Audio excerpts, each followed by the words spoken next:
Komandan tertinggi Ukraina, Oleksandr Syrsky, mengklaim pasukannya telah menguasai 1.000 km persegi wilayah Rusia. Klaim itu setelah pasukan Ukraina melancarkan serangan besar-besaran selama beberapa hari di wilayah Rusia.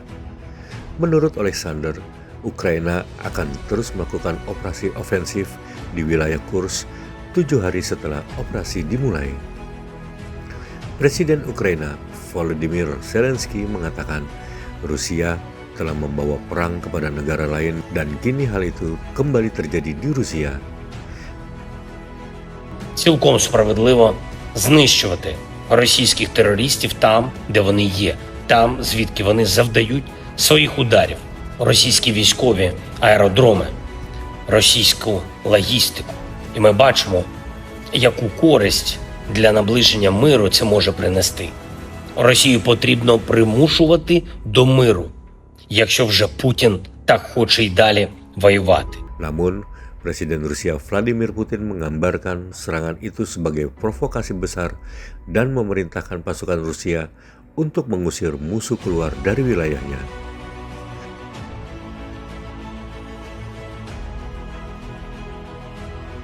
Главная задача стоит, безусловно, перед Министерством обороны. Выбить противника с наших территорий и совместно с пограничной службой обеспечить надежное прикрытие госграниц.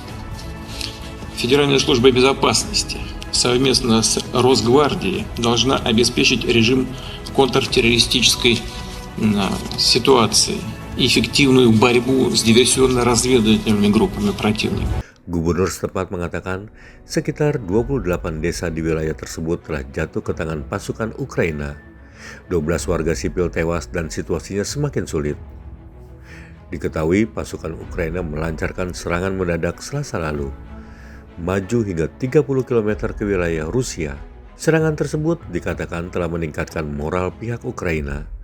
Namun, para analis mengatakan strategi tersebut membawa bahaya baru bagi Ukraina. Sumber senior militer Inggris yang enggan disebutkan namanya mengatakan kepada BBC bahwa ada risiko dan Moskow akan sangat marah besar dengan serangan ini. Maka Rusia dapat melipat gandakan serangannya terhadap penduduk sipil dan infrastruktur Ukraina dalam komentar yang disiarkan di televisi pemerintah. Presiden Vladimir Putin mengatakan pada Senin, salah satu tujuan jelas musuh adalah menabur perselisihan, mengintimidasi masyarakat, menghancurkan persatuan dan kohesi masyarakat Rusia. Dalam pidato malamnya, Presiden Ukraina mengakui serangan tersebut dengan mengatakan Rusia harus dipaksa untuk berdamai jika Putin sangat ingin berperang. Rusia membawa perang kepada negara lain. Sekarang mereka pulang ke rumah. Ukraina selama ini hanya menginginkan perdamaian dan kami pasti akan menjamin perdamaian, tambah Zelensky. Para pejabat Ukraina mengatakan ribuan tentara terlibat dalam operasi tersebut, jauh lebih banyak daripada serangan kecil yang awalnya dilaporkan oleh penjaga perbatasan Rusia. Sedangkan juru bicara Kementerian Luar Negeri Rusia, Maria Zakharova, mengatakan bahwa angkatan bersenjata Rusia bakal memberikan tanggapan keras. Sementara itu, sekutu Rusia Belarus mengatakan pihaknya meningkatkan jumlah pasukannya di perbatasan setelah mengklaim Ukraina telah memasuki wilayah udaranya dengan drone.